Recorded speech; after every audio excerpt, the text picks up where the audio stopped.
சேலத்துல எல்லாரும் பார்க்கப்படுறது, கவனிக்கப்படுறது எடப்பாடி தொகுதி தான். எந்த கட்சிக்கு சார் நீங்க ஆதரவு? சசிகலாவுக்குங்க. எடப்பாடி தொகுதியில சசிகலாவுக்கு ஒரு ஆதரவாளர் இருக்காரு. அம்மாவுக்கு அடுத்தது சின்னம்மா தாங்க. நாம் தமிழர். திமுக, டிஎம்கே. யாரும் இல்லை, பணம் கொடுக்கல. கொடுக்குறவங்க யாருக்கு கொடுக்குறாங்களோ அவங்களுக்கு நாங்கள் ஓட்டு போடுறோம். கண்ணு ரெட்டால வந்தா நல்லா இருக்குங்கண்ணு. எடப்பாடி பழனிசாமி. எடப்பாடி. டிவிகே டிவிக்கே போட்டி போடல எடப்பாடியில. நாம் தமிழர். எங்க ஆதரவு டிஎம்கேவுக்கு. நான் எந்த கட்சிக்கு ஆதரவு இல்லை. திமுக தான் ஜெயிக்கணும்னு நினைக்கிறோம். எடப்பாடி தொகுதி எடப்பாடிக்கு ஓட்டு போடுவேன். எடப்பாடி ஐயாவுக்கு தான் ஓட்டு. சொல்லுங்க உதயசூரன் இல்லையா? சரி நீ தான் போடுங்க. எடப்பாடியில எடப்பாடியார் தான். காங்கிரஸ். இப்படியெல்லாம் கேட்க கூடாதுங்க. எந்த கட்சின்னு நாம கேட்டு நம்ம கொண்டுட்டு போய் எங்களா போய் சுட்டுவீங்களா இருக்குது. நாங்கள் சிறுபான்மையினர்கள் கொஞ்சம் அதிகமாக இருக்கோம். எங்களுக்கு இந்த வர டிஎம்கே வந்துச்சுன்னா கொஞ்சம் ஒட்டாசையாக இருக்கும். டிஎம்கே தான். இதனால கேட்டிங்கன்னா அவர் 15 வருஷமா வந்து பேரூராட்சியில் வந்து தலைவராக இருக்கார். டேங்க் வசதி, ரோடு வசதி, தண்ணி வசதி, குடிநீரே இல்லாத ஜலண்டபுரத்தில் வந்து குடிநீர் வசதி பண்ணி கொடுத்தது அவர் தான். அதனால் எங்களுடைய ஓட்டு டிஎம்கே. எங்கள் அண்ணன் காசு வந்து நிற்கிறாரு. இந்த தாட்டி மக்களுக்காக நிறைய செஞ்சுருக்காரு. அவருக்கு ஒரு வாய்ப்பு கொடுக்கலான்ட்டு இந்த தாட்டி ஓட்டு போடுறோம். எடப்பாடி தொகுதியில் எடப்பாடி பழனிசாமி தொடர்ந்து வந்துட்டு இருக்காருங்க. இந்த டைம் அவர் வந்தாருன்னா நல்லா இருக்காது எடப்பாடி. ஏன்னா எடப்பாடி பக்கம் எதுவும் வந்து எட்டியோட பார்க்கறதில்ல. பட் ஆளுங்கட்சி வந்து சரியில்லை. அதனால நிதியெல்லாம் கொஞ்சம் பற்றாக்குறை. நம்ம ஓட்டையே நம்ம காப்பாற்ற முடியல. நாம எங்க தமிழ்நாடு காப்பாற்ற போறோம். விஜயே வந்து எடப்பாடி நின்னாலும் ஜெயிக்கிறது வாய்ப்பு கம்மி.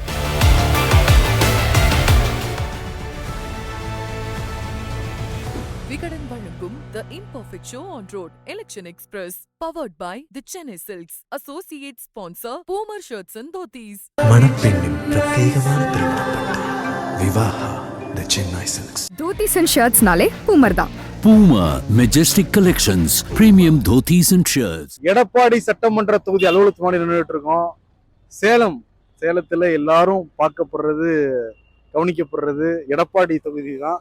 காரணம், முன்னாள் முதலமைச்சர், எதிர்கட்சி தலைவர், அதிமுகவுடைய பொதுச் செயலாளர், இந்த தொகுதியோடைய எம்எல்ஏ எடப்பாடி பழனிசாமி மீண்டும் இந்த தொகுதியில வந்து போட்டி போடுறாரு. அதிமுக சார்பா அவர் வந்து போட்டி போடுறாரு. சார் எந்த கட்சிக்கு சார் நீங்க ஆதரவு? திமுக. திமுகவா? டிஎம்கே. இந்த கட்சிக்கு ஆதரவு? டிஎம்கே. சசிகலாவுக்குங்க. எடப்பாடி தொகுதியில சசிகலாவுக்கு ஒரு ஆதரவாளர் இருக்காரு. இதனால அம்மாவுக்கு அடுத்தது சின்னம்மா தாங்க. நமக்கு வந்து ஒரு மாற்று கட்சி அம்மாவுக்கு பொழுதா பாக்குறது சின்னம்மா தான். ஜெயிப்பாங்களா இந்த தொகுதியில? இந்த தொகுதியில செழிக்கிறாங்களோ இல்லையா, நாங்க மேலிடத்துல பொறுத்த வரைக்கும் நாங்க அம்மா வரணும்னு சின்னம்மா வரணும்னு நினைக்கிறோம். என்டிகே நாம் தமிழர். யாரும் இல்லை, பணம் கொடுக்கல. கொடுக்குறவங்க யாருக்கு கொடுக்குறாங்களோ அவங்களுக்கு நாங்கள் ஓட்டு போடுறோம். கண்ணு ரெட்டால வந்தா நல்லா இருக்குங்கண்ணு. நாடே செழிப்பா இருக்கும். எடப்பாடி பழனிசாமி. எடப்பாடி. எடப்பாடியார். டிவிகே தான். போட்டி போடல டிவிகே போட்டி போலனா ரெட்டல கட்சி தான். டிவிக்கே போட்டி போடல எடப்பாடியில. எடப்பாடியில போடல. எப்படின்னா இருந்ததுன்னா டிவிகே போட்டிருப்பேன். இப்ப இல்ல நோட்டா டிவிகே சில்சின இல்ல என்ன பண்றது. நாங்க ரெட்டலைக்கு தான். எடப்பாடியார் தான் வருவாரு. எடப்பாடி பழனிசாமி எடப்பாடிக்கு. நாம் தமிழர். எங்க ஆதரவு டிஎம்கேவுக்கு. திமுக. நான் எந்த கட்சிக்கு ஆதரவு இல்லை. நாங்கள் திமுக தாங்க. எடப்பாடி கட்சி வேற, பழனிசாமி தான். திமுக தான் ஜெயிக்கணும்னு நினைக்கிறோம். எடப்பாடி தொகுதி எடப்பாடிக்கு ஓட்டு போடுவேன். எடப்பாடி ஐயாவுக்கு தான் ஓட்டு. சொல்லுங்க உதயசூரன் இல்லையா? சரி நீ தான் போடுங்க. எடப்பாடியில எடப்பாடியார் தான். டிஎம்கே தான். டிஎம்கேக்கா? வாட்டு பூரா டிஎம்கே தான். திமுகவுக்குப்பா. காங்கிரஸ். இப்படியெல்லாம் கேட்க கூடாதுங்க. எந்த கட்சின்னு நாம கேட்டு நம்ம கொண்டுட்டு போய் எங்களா போய் சுட்டுவீங்களா இருக்குது. நாங்க ரெட்டலை தான். பழனிசாமிக்கு தான் ஓட்டு. ஜெயிப்பாரா பழனிசாமி? செய்ப்பாரா செய்ய மாட்டாங்க. எங்க ஏரியால வந்தா போதும். ரெட்டலை தாங்க. இப்போ நடக்கிற ஆட்சி சிறப்பாக தான் இருக்கு. டிஎம்கே தான் அந்த தடவை சப்போர்ட் பண்ணலான்றது. ஏடிஎம்கே. திமுக ஜெயிக்குமா இங்க? இங்க கொஞ்சம் இழுபறியா தான் இருக்கும். நாங்களாம் ஏடிஎம்கே. நம்ம வந்து எடப்பாடியாருக்கு தான் ஆதரவு. எடப்பாடியில் எடப்பாடி கண்டிப்பாக ஜெயிப்பார். நான் எப்பயுமே டிஎம்கே. நாங்கள் சிறுபான்மையினர்கள் கொஞ்சம் அதிகமாக இருக்கிறோம். எங்களுக்கு இந்த வர டிஎம்கே வந்துச்சுன்னா கொஞ்சம் ஒத்தாசையாக இருக்கும்னு சொல்லி. எப்பயுமே ஸ்டாலின் தான். ஆட்சி கம்யூனிஸ்ட் கட்சி. அதற்காக உதயசூரியன் சின்னத்திற்கு ஆதரவு. நம்ம இந்த திமுக தானே போகலாம். திமுக உதயசூரியன் வாய்ப்பு அதிகமா இருக்குது. பழனிசாமி ஜெயிப்பார். ஸ்டாலின் தான் நான் ஓட்டு போடுவேன். ஸ்டாலின் தான் முதலமைச்சர் ஆகணும். சார் டிஎம்கே தாங்க சார். ஏன்னா நல்லா பல்வேறு திட்டங்களை செஞ்சுருக்கிறாங்க திமுக அரசு. பல்வேறு சாதனை பண்ணியிருக்காங்க. மகளிர் உதவித்தொகை, படித்த இளைஞர்களுக்கு வேலை வாய்ப்பு, இந்த மாதிரி நிறையா திட்டங்களை ஒதுக்கியிருக்கிறாங்க. மகளிருக்கும் நிறையா திட்டங்களை ஒதுக்கியிருக்கிறாங்க. அதனால் இன்னும் வந்தால் கொஞ்சம் நல்லா இருக்கும். அதனால் திமுகவுக்கு தாங்க சார் ஆதரவு, என்னோட சப்போர்ட்டிவ். எப்பயும் பெரும்பாலும் எடப்பாடியாக தான் ஜெயிப்பாங்க. எடப்பாடிக்கு தான் போடுவோம். ஏன்னா அவங்க நிறைய பண்ணியிருக்காங்கங்க. இங்கே நீர் பாசனம், அதுவும் இல்லாமல் பார்த்தீங்கன்னா ரோடு ஃபெசிலிட்டி எல்லாமே பண்ணியிருக்காங்க. எங்களுக்கு பிரச்சனை இப்போ எங்க தொகுதி மற்ற தொகுதி எப்படின்னு தெரியல, இங்க செழிப்போட இருக்கலாம். எடப்பாடி ஜெயிப்பாரா? உறுதியாக ஜெயிப்பார். அவர் தான் சிஎம் அடுத்தது வரணும். அதுதான் கொஞ்சம் நல்லா இருக்கும். இதுக்கு முன்னாடி இருந்த வரைக்கும் எடப்பாடி பழனிசாமி தான் 3 டைம் வந்திருக்காரு. இந்த டைம் நேர்ந்து ஜனநாயகத்தை சேர்ந்த காசி அவர்கள் நிறுத்திருக்காங்க. விசாரித்து பார்த்த வரைக்கும் நல்ல கேண்டிடேட்னு சொல்கிறாங்க. மக்கள் மத்தியில் நல்ல பேர் இருக்குன்னு சொல்கிறாங்க. அது இல்லாமல் அவர் ஏதோ 15 வருஷமாக தான் பேரூராட்சி தலைவராக இருக்கார். அதுக்கு முன்னே துணி நெச தொழிலில் இருக்கார். இன்னும் நல்லா செஞ்சிட்டு இருக்காரு. மக்களுக்கு தேவையான உதவிகள்லாம் செஞ்சுட்டு இருக்காங்கன்னு சொல்கிறாங்க. வெளியில் பரவாயில்ல பேசிக்கிறாங்க. அதனால ஜெயிக்கிறதுக்கு உண்டான வாய்ப்புகள் இருக்குன்னு தான் பரவாயில்ல பேசிக்கிறாங்க. கண்டிப்பா 100% எடப்பாடி தொகுதியில் அவர் ஜெயிச்சிருவாரு. திமுக ஜெயிக்க முடியுமா? இங்க ஜெயிக்கலாங்க. எடப்பாடி 60 மாநிலம் சொல்றீங்க, ஜெயிக்க முடியுமா? ஜெயிக்கலாங்க. காசி டப்பு கொடுக்குறாருங்க எடப்பாடிக்கு. டிஎம்கே ஜெயிக்க வாய்ப்பு இருக்கா? வாய்ப்பு கொஞ்சம் கம்மி தான். எடப்பாடியில் புரட்சி தமிழர் தான் ஜெயிப்பாருங்க. அது தெரிஞ்ச விஷயம் தானே. எடப்பாடிக்கு டஃப் கொடுப்பாரா காசி? காசி டஃப் கொடுப்பாரா வேட்பாளர்? திமுக வேட்பாளர் கொடுப்பார், நிச்சயமா கொடுப்பார். போன போட்டு ஓட்டு வராது. எடப்பாடி எதிர்த்து ஜெயிக்க வாய்ப்பு இருக்கா இங்க வேட்பாளருக்கு? கண்டிப்பா ஜெயிப்பாங்க. போன டைம் நல்ல ஓட்டு ஃப்ரெண்ட்ஸ்ல ஜெயிச்சிருக்காரு எடப்பாடி. அதை பீட் பண்ணி ஜெயிக்கிற அளவுக்கு வாய்ப்பு இருக்கா? வாய்ப்பு இருக்குதுங்க. அண்ணனுக்கு நல்ல வாய்ப்பு இருக்குது. அனைத்து கட்சியும் வந்து அண்ணங்கிட்ட வந்து அணுகி எல்லா இதுவும் பண்ணுவாங்க. எடப்பாடியார் அண்ணன் வந்தால் பரவாயில்லன்னு நினைக்கிறேன். ஏடிஎம்கே எடப்பாடியார் அண்ணன் அமோக வெற்றி பெற்றால் பரவாயில்லன்னு நினைக்கிறோம். ஆட்சி முதலமைச்சர் அவர் வந்தால் பரவாயில்லன்னு நினைக்கிறோம். ஏன்னா பல திட்டங்கள் நல்லா பண்ணியிருக்கிறாரு. எடப்பாடி தொகுதி மட்டும் இல்லை, தமிழ்நாடு முழுசுமே நல்லா பண்ணிருக்கிறார். எல்லோரும் நல்ல திட்டங்கள் பண்ணியிருக்கிறாங்க. மகளிருக்கு விடியல் பயணமாக இருக்கட்டும், உரிமை தொகையாக இருக்கட்டும். டஃப் கொடுப்பாங்களா? டஃப் கொடுப்பாங்க. இந்த தடவை ஜெயிக்கிறதுக்கும் வாய்ப்பு இருக்குது. தலைவர் காசின்னா நல்லா செஞ்சுக்கிறார். 3 வருஷம் 3 டைம் தொடர்ந்து 15 வருடமாக எங்களுக்கு மக்கள் சேவை நல்லா செஞ்சுக்கிறாங்க. ஒவ்வொரு வீட்டுக்கும் டேங்க் வச்சுக்கிறாரு. யார் எந்த கட்சியும் இல்லாமல் யார் போய் கேட்டாலும் நல்லா செய்வாருங்க. டிஎம்கே தான். இதனால கேட்டிங்கன்னா அவர் 15 வருஷமாக வந்து பேரூராட்சியில் வந்து தலைவராக இருக்கார். டேங்க் வசதி, ரோடு வசதி, தண்ணி வசதி, குடிநீரே இல்லாத ஜலண்டபுரத்தில் வந்து குடிநீர் வசதி பண்ணி கொடுத்தது அவர் தான். அதனால் எங்களுடைய ஓட்டு டிஎம்கே. எங்கள் அண்ணன் காசி வந்து நிற்கிறாரு. இந்த தாட்டி 15 வருஷமாக சேர்மனாக இருந்தார்.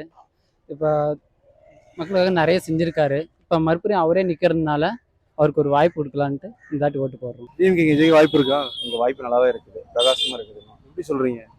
ஏன்னா அவர் ஏற்கனவே அவருக்கு 3 ஐட்டமாக ஜனதாபுரத்தில் சேர்மனாக இருக்கிறாரு. அது இல்லாமல் மக்கள் மத்தியில் வந்து நல்லா ஆதரவு இருக்குது, நல்லா பேரு கொஞ்சம் இருக்குது. அதனால் இங்கே ஒரு வாய்ப்பு நல்லாவே இருக்குது. எடப்பாடியில் நிறைய திட்டத்தை கொடுத்துக்கிறாங்க. கூட்டு குடிநீர் திட்டம் புதுசாக இருக்குது. பஸ் ஸ்டாண்ட் ஓப்பன் பண்ணிக்கிறாங்க. அதனால் இவருக்கு நல்லா ஒரு இதாக இருக்குது. டிஎம்கே ஓப்பன் பண்ணியிருக்காங்களா? ஆமாம், டிஎம்கேனால இதாக இருக்குது. இப்போ வர புதுசாக எடப்பாடி நகராட்சி கொண்டாந்துருக்கிறாங்க. அதனால் நல்ல வாய்ப்பு இருக்குது. டிவிக்கு இங்கே போட்டியிடாத காரணம் எடப்பாடி பழனிசாமி தான் சூழ்ச்சிங்கிறாங்களே. அதெல்லாம் போய் வதந்தி இல்லை. அவங்க கட்சிக்காரங்க அதை சொல்ல வேண்டியது தான். எங்கள் அண்ணன் கரப்படியாத கைக்காரு. அவரெல்லாம் இதெல்லாம் தப்பெல்லாம் பண்ண மாட்டார். சரிங்களா? அந்த வேலை செய்ய மாட்டார். நாங்கள் எப்பயுமே ஜெயிச்சு தான் வருவோம். 8 முறை எம்எல்ஏ. யார் விஜயே வந்து எடப்பாடி நின்னாலும் ஜெயிக்கிறது வாய்ப்பு கம்மி. எடப்பாடி தொகுதியில் எடப்பாடி பழனிசாமி தொடர்ந்து வந்துட்டு இருக்காருங்க. இந்த டைம் அவர் வந்தாருன்னா நல்லா இருக்குது எடப்பாடி. ஏன்னா எடப்பாடி பக்கம் எதுவும் வந்து எட்டி கூட பார்க்கறதில்ல. நல்லது கெட்டதுன்னா கூட வந்து எது ஊர் பக்கம் பார்க்கறதில்ல. பேச்சு வேணால் நிறைய பேசுகிறாரு. எடப்பாடிக்கும் வளர்ச்சின்னு எதுவும் அதிகமாக செய்யறதில்லை. எடப்பாடியில் தொழில் ஃபேக்ட்ரி ஏதாவது அமைச்சாங்கன்னா மக்களுடைய அடிப்படை வாழ்வாதாரம் நல்லா இருக்கும். பிரச்சனைகள் 10 வருஷமாக எம்எல்ஏவாக இருந்தார். ஒரு முறை முதலமைச்சர் இருந்தார். பெருசாக எதுவும் செஞ்ச மாதிரி தெரியல. அதனால் அந்த தடவை மாற்றம் வேணும் அப்படிங்கிறது திமுக ஆதரவு கொடுக்கலான் இருக்கிறோம். என்ன தொழில் விவசாயம் தான். விவசாயம் என்ன போகுது, தறித்தொழில் வந்து 80% இல்லை இப்போ. அதே மாதிரி பொருளாதார வளர்ச்சி ரொம்ப டவுனாக தான் இருக்குது. இது வந்து சட்டமன்ற எதிர்கட்சியுடைய தலைவருடைய தொகுதி. பட் ஆளுங்கட்சி வந்து சரியில்லை. அதனால நிதியெல்லாம் கொஞ்சம் பற்றாக்குறை தான். எடப்பாடி சட்டமன்ற தொகுதிக்கு திமுகவுக்கு போகலான்னு இருக்கிறாங்க. இதனால திமுகவுக்கு அதாவது 25 ஆண்டுகளமா பஸ் ஸ்டாண்டே கட்டலைங்க. 3 முறை அவர் எம்எல்ஏ, 1 முறை நெடுஞ்சாலைத்துறை அமைச்சர், 4 முறை 4 ஆண்டுகளாம் முதலமைச்சர் இருந்தார். அப்படி சொந்த பஸ் ஸ்டாண்டே கட்டலை. ஆனால் டிஎம்கே கவர்மெண்ட் வந்து கட்டி கொடுத்தாங்க எங்களுக்கு. அதனால நான் அதை விரும்புகிறேன். நம்ம ஓட்டையே நம்ம காப்பாற்ற முடியல, நாம எங்க தமிழ்நாடு காப்பாற்ற போகிறோம். இங்கே டிஎம்கே சார்பா காசி வந்து போட்டி போறாரு. ஜலகாண்டாபுரம் இந்த பேரூராட்சி தலைவராக வந்து இருக்காரு. அவருக்கு வந்து வாய்ப்பு கிடைச்சிருக்கு. 1996 ஒரு கிளை பிரதிநிதியா வந்தவர். இப்ப எடப்பாடி தொகுதியில எடப்பாடி பழனிசாமி எதிர்த்து வந்து போட்டி போடுறாங்க. எடப்பாடி தொகுதியை பொறுத்தவரைக்கும் 2021 ரொம்ப பெரிய வாக்கு வித்தியாசத்துல ஜெயிச்சாரு எடப்பாடி பழனிசாமி. பட் இந்த முறை நம்ம கலவை ஆய்வு செஞ்சப்ப அந்த மாதிரி இருக்காதுன்னு சொல்றாங்க. காரணம் இங்க டிவிகேக்கு வாக்களியெல்லாம் நினைச்ச மக்கள் வாக்களிக்க முடியாததுனால கொஞ்சம் கோபத்துல இருக்காங்க. இன்னொரு காரணம் வந்து இவரே தான் ஜெயிச்சுட்டு இருக்கணும், எடப்பாடி தான் வரணுமா அதனால வரக்கூடாதா அப்படின்னு ஒரு கேள்வி இருக்கு. அதே மாதிரி டிஎம்கேடைய பலம், டிஎம்கேடைய கூட்டணி பலம், அதே மாதிரி 5 வருஷம் கொஞ்சம் கிரவுண்ட் ஒர்க் பண்ணியிருக்காங்கன்னு வந்து தெரியுது திமுக ஆட்கள். அதே மாதிரி காசிக்கு வந்து ஜலகண்டாபுரத்தில் ஒரு தனிப்பட்ட செல்வாக்குமே வந்து இருக்கு. இதெல்லாம் சேர்த்து பார்க்குறப்ப ஒரு டஃப் ஃபைட் கொடுக்குறாரு காசி. இருந்தாலும் கூட எடப்பாடி தொகுதியில் எடப்பாடி பழனிசாமி ஜெயிப்பாங்கிறது தெரியும். ஆனால் அந்த வாக்கு வித்தியாசங்கிறது போன மாதிரி இருக்காதுன்னு தான் வந்து சொல்றாங்க இந்த எடப்பாடி தொகுதியில்.